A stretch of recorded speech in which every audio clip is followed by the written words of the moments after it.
आज हम लोग जो है इस वीडियो में मोमेंटम या संवेग के बारे में अध्ययन करेंगे। जैसा कि हम लोग जानते हैं कि मोमेंटम जो होता है किसी भी वस्तु का, वह जो है उस वस्तु के सापेक्ष जो मास है, जो वेलोसिटी है, उसी के जो प्रोडक्ट होंगे, उसी प्रोडक्ट को हम लोग क्या कहेंगे? मोमेंटम कहेंगे। मोमेंटम अर्थात संवेग। संवेग में हम लोग क्या देखते हैं कि मोमेंटम या संवेग जो है, कोई मान लीजिए पिंड ये है जिसकी मास m है और उस पिंड की जो वेलोसिटी है वो वेक्टर v है। तो ऐसी परिस्थिति में उस पिंड की जो है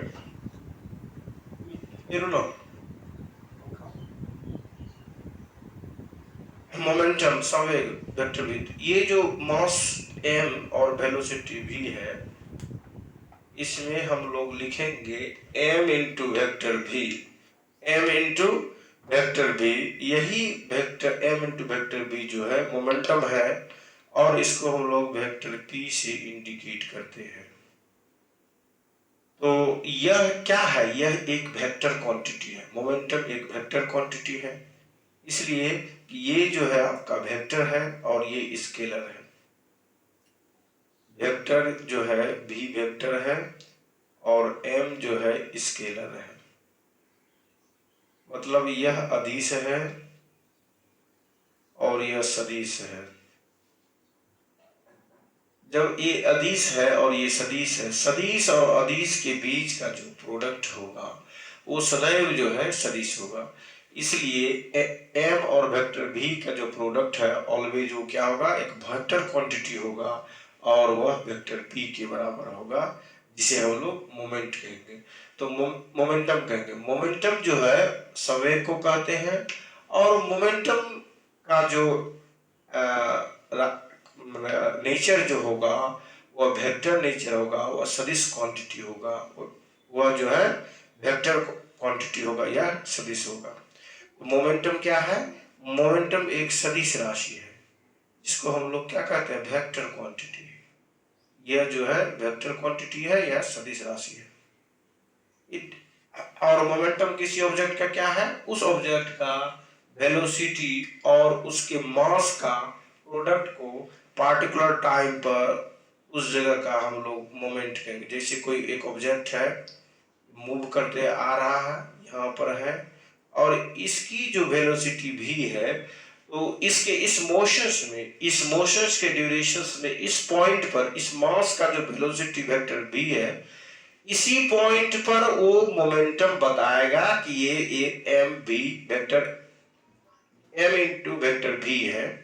तो ये जो आप देखते हैं ये पार्टिकुलर पॉइंट का जो है वो मोमेंटम बताएगा, ये m वेक्टर v है। तो मोमेंटम जो होता है, जिस फ्रेम ऑफ रेफरेंस में बॉडी मूव कर रहा है, बॉडी में मोशंस है, उसी फ्रेम ऑफ रेफरेंस में उसका मोमेंटम प्राप्त होगा उस पार्टिकुलर पॉइंट पर, जिस पॉइंट पर उसकी वेलोसिटी गिवन हो, अर्थात ये v है, v दिया हुआ। अब जैसे मान लिया जाए एक ऑब्जेक्ट है जिसकी वजन 10 kg है और ये ऑब्जेक्ट मोशंस में है।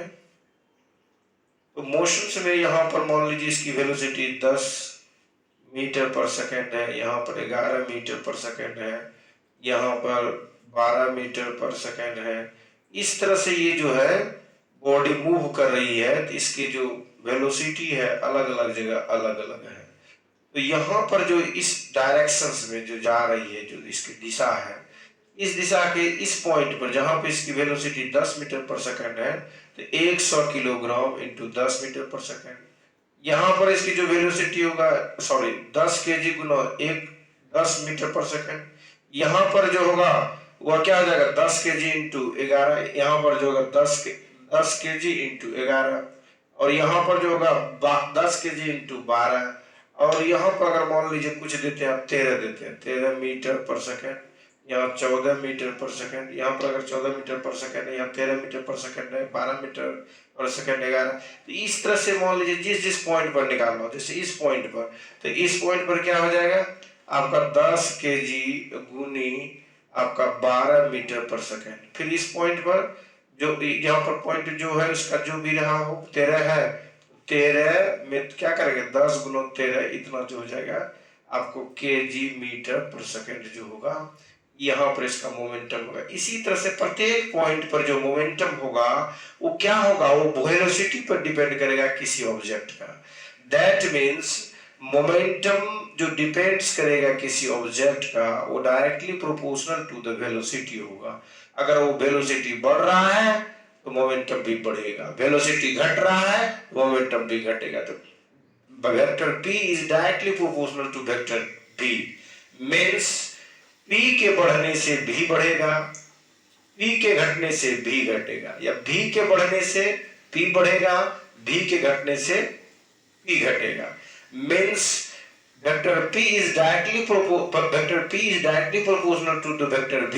मतलब जो मोमेंटम होगा, जो संवेग होगा, वह जो है उस वस्तु के वेग, उस वस्तु के जो वेलोसिटी है, उस वस्तु के जो वेग है, उस वेग के जो है डायरेक्टली प्रोपोर्शनल होंगे, वो होंगे उस वस्तु के डायरेक्टली प्रोपोर्शनल। मीन्स एक के बढ़ने से दूसरा भी बढ़ेगा और एक के घटने से दूसरा भी घटेगा। जैसे अगर p बढ़ेगा तो v बढ़ेगा, v बढ़ेगा p बढ़ेगा, v घटेगा p घटेगा, p घटेगा v घटेगा। मतलब ये डायरेक्टली प्रोपोर्शनल में होगा। एक क्वांटिटी अगर घट रहा है दूसरा क्वांटिटी भी घटेगा, एक क्वांटिटी बढ़ रहा है तो दूसरा क्वांटिटी भी बढ़ेगा। तो यहाँ पर जो है संवेग का जो संबंध है वह क्या है, वह जो है सीधे अनुपातिक होते हैं। किसके, वो सीधे अनुपातिक होंगे उस वस्तु के वेग के, उस वस्तु के वेग के। ये हमने लिया आपका वेलोसिटी को चेंज करते हुए हम लोगों ने देखा कि ज्यों ज्यों वेलोसिटी बदलती जाएगी त्यों त्यों इसके मोमेंटम भी बदलते जाएंगे, इसके चेंजेज होंगे। तो ये जो मोमेंटम किसी वस्तु का होगा वह निर्भर करेगा उस वस्तु के वेलोसिटी पर, किस पॉइंट पर क्या उसकी वेलोसिटी है और उसी पॉइंट के हिसाब से उसका मोमेंटम होगा। तो ये जो था आपका एक बेसिक आइडियाज था, कंसेप्ट था, जिस कंसेप्ट को हम लोगों ने इसमें देखा। अब आगे देखते हैं। अब दूसरी बात जो है, मान लिया जाए ये ट्रक है, ये जो है आपका कार है, ये जो है आपकी साइकिल है। तो ये जो ट्रक देख रहे हैं, कार देख रहे हैं, साइकिल देख रहे हैं, तो ये ट्रक कार साइकिल में जो मॉस होगा ये बहुत बड़ा मॉस होगा, इसका जो मॉस होगा छोटा होगा, इसका अति छोटा होगा। इसका नाम मान लीजिए M1 देते हैं, इसका M2 देते हैं। ये ट्रक है तो मान लीजिए इसका वजन जो है इतना kg हो गया, आपको लगभग 1 लाख kg मान लीजिए वजन जो हो गया 1 लाख kg हो गया। किसका, ट्रक का वजन हो गया 1 लाख kg। अब जो है कार का मॉस जो है, कार का मॉस मान लीजिए 10,000 kg है, ठीक है। कार का मॉस मान लीजिए 10,000 kg है, ट्रक का मॉस 1 लाख kg है, साइकिल का मॉस मान लीजिए 1000 kg है। ये मोटरसाइकिल है तो 1000 kg है। ये हो गया आपका 1 लाख kg, ये हो गया आपका 10,000 kg, ये हो गया आपका 1000 kg। तो अगर वेलोसिटी सबका सेम हो, ठीक है, यहाँ वेलोसिटी अगर कांस्टेंट हो, जैसे ट्रक की जितनी स्पीड है, जितनी वेलोसिटी है उतनी वेलोसिटी कार की है, उतनी वेलोसिटी साइकिल की है। मान लीजिए ये सभी जो है 50 मीटर पर सेकेंड की रफ्तार से चल रही है। 50 तो थोड़ा अनप्रैक्टिकल लगता है, प्रैक्टिकली कोई डाटा मैं देता हूँ।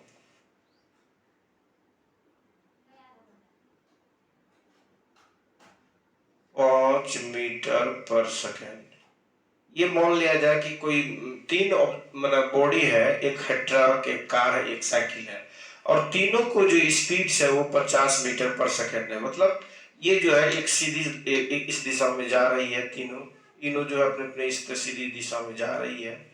तो ये जो वेग है ट्रक का वो 5 मीटर पर सेकेंड इस दिशा में है, इसका जो है 5 मीटर पर सेकेंड इस दिशा में, और साइकिल का भी इस दिशा में सबका मतलब 5 मीटर पर सेकेंड इसकी वेलोसिटी। ऐसी परिस्थिति में अब हमें ये प्राप्त करना है कि मास के बढ़ने से क्या इम्पैक्ट पड़ता है मोमेंटम पर। तो जैसे जैसे मास बढ़ेगा वैसे वैसे मोमेंटम भी बढ़ेगा, क्योंकि आप देखते हैं उसके जो फॉर्मूला है मोमेंटम का वो है vector p is equal to m into vector v। यहाँ पर v जो है वो आपका कांस्टेंट है, सेम डायरेक्शंस में 5 मीटर पर सेकेंड से ट्रक्स, कार और साइकिल जा रही है। तो ये अब क्या होगा, चूंकि ये v आपने क्या बोला यहाँ पर इज ए कांस्टेंट, ये एक कांस्टेंट है यहाँ पर। जब ये कांस्टेंट की स्थिति में रहेगी तो p जो है डिपेंड्स करेंगे किस पर, केवल m पर डिपेंड करेंगे। तो यहाँ पर p जो होगा वो प्रोपोर्शनल टू मास हो जाएगा, ये मास के प्रोपोर्शनल होंगे। तो कहने का तात्पर्य हुआ जैसे जैसे मास बढ़ेगा मोमेंटम भी बढ़ेगा, मास घटेगा मोमेंटम भी घटेगा। तो जो ये ट्रक है ये हो गया, ये कार हो गया, ये आपको साइकिल हो गया। ज्यादा क्या होगा, ज्यादा जो ट्रक होगा उसका मोमेंटम होगा कंपेयर टू कार, और कार का ज्यादा मोमेंटम होगा कंपेयर टू साइकिल। और इसमें साइकिल की मोमेंटम कम होगी कार से भी और ट्रक से भी। ट्रक कार का मोमेंटम जो कम होगा ट्रक से और ज्यादा होगा साइकिल से। ये कंपैरेटिव में हम लोग देखेंगे जब स्पीड सभी की समान हो, वेलोसिटी सभी की समान हो तब। तो ये जो आपने देखा, ये जो मोमेंटम जो देखा आपने, तो ये यहाँ पर क्या है कि वेक्टर p जो है directly proportional to mass m के। जो वेक्टर p है वो डायरेक्टली प्रोपोर्शनल टू मास है। मास के बढ़ने से मोमेंटम बढ़ेगा, मास के घटने से मोमेंटम घटेगा। दैट मीन्स आप ओवरऑल कह सकते हैं कि जो मोमेंटम होता है वो डायरेक्टली प्रोपोर्शनल टू मास, और जो मोमेंटम होता है वो डायरेक्टली प्रोपोर्शनल टू वेलोसिटी होती है। और कंबाइंड करके आप जब लिखेंगे तो directly proportional to mass into velocity होता है। इसका ये हो गया आपका मोमेंटम का। तो momentum directly proportional to mass as well as the velocity of the object. जो मोमेंटम होगा वो डायरेक्टली प्रोपोर्शनल होगा मास के और ऑब्जेक्ट के। जैसे जैसे मास बढ़ेगा वैसे वैसे मोमेंटम बढ़ेगी, जैसे जैसे वेलोसिटी बढ़ेगा वैसे वैसे मोमेंटम बढ़ेगा। तो ये जो है आपका मोमेंटम का कुछ चीजें हैं। तो आपने देखा कि ये तीनों का जो है अलग अलग स्थिति में इसकी मोमेंटम जो होगी अलग होगी। अब देखिए इसमें जब मोमेंटम निकालेंगे आप क्या हो जाएगा, आपका मास इनटू वेलोसिटी होता है। तो आप जो है ये जो लिखा हुआ है 1,00,000 kg, 1,00,000 kg दे देंगे, और जो इसकी जो वेलोसिटी है 5 मीटर पर सेकेंड, इससे गुना कर देंगे तो आपका जो हो जाएगा 5,00,000 किलोग्राम मीटर पर सेकेंड इसकी जो है मोमेंटम हो जाएगी। ये जो देखते हैं ट्रक, इसकी मोमेंटम 5,00,000 किलोग्राम हो जाएगी। वैसे ही अब इसके लिए अगर निकालिएगा तो क्या हो जाएगा, इसमें गुना कर दीजिएगा कितना 5 मीटर पर सेकेंड से, ये हो जाएगा आपका 50,000 kg मीटर पर सेकेंड। और यहां पर जो हो जाएगा आपका 1,000 kg, और इसमें आप कितना से मल्टीप्लाइड करेंगे, इसमें 5 मीटर पर सेकंड से, तो ये हो जाएगा 5,000 kg मीटर पर सेकंड। ये जो हो जाएगा मोमेंटम हो गया। ट्रक का मोमेंटम 5,00,000 kg मीटर पर सेकंड, कार का हो जाएगा 50,000 kg पर मीटर सेकंड, और आपका साइकिल का हो जाएगा 5,000 kg पर मीटर सेकंड। इसलिए अगर सेम स्पीड से ट्रक धक्का मारे, सेम स्पीड से आपका कार धक्का मारे, उसी स्पीड से अगर आपको साइकिल धक्का मारे, तो इम्पैक्ट जो होगा ज्यादा जो इम्पैक्ट होगा, जिसका ज्यादा मास होगा उसका होगा यहाँ पर। तो यहाँ पर ज्यादा मास के कारण ज्यादा मोमेंटम हुआ।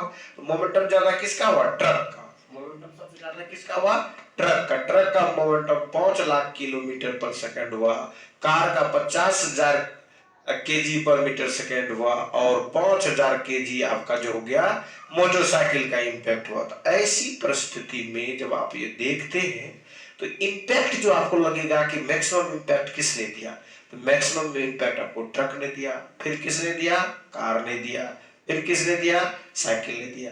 तो ये जो इम्पैक्ट देखते हैं, ये जो इम्पैक्ट देख रहे हैं, तो ये किस पर डिपेंड कर रहा है, मोमेंटम पर डिपेंड करता है। और मोमेंटम जो है वो किस पर यहाँ पर डिपेंड किया, मास इनटू वेलोसिटी।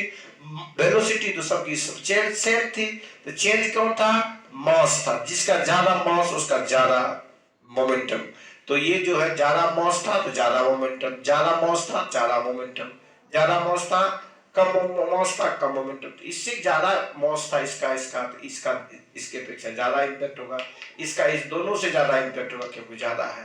तो यही जो है आपका इसमें मोमेंटम में है कंसेप्ट। और इसका मोमेंटम का जो डायमेंशंस जानेंगे तो आपको सिंपल है, ये हम लोग जो मोमेंटम लिखते हैं m इंटू वेक्टर v लिखते हैं।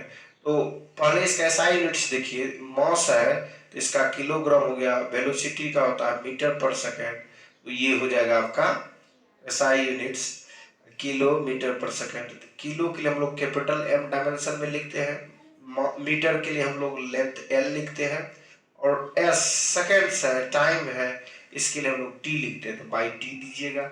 इसी को जब रीअरेंज करके लिखेंगे तो ML T-1 इस तरह से इसका डायमेंशन हो जाएगा। तो मास का डायमेंशन 1 है, L का डायमेंशन लेंथ का डायमेंशन 1 है, टाइम का डायमेंशन -1 है। ये आपका निकल गया मोमेंटम का डायमेंशन। और इसकी जो एसआई यूनिट्स है वो हो गया आपका किलोग्राम मीटर पर सेकंड। धन्यवाद।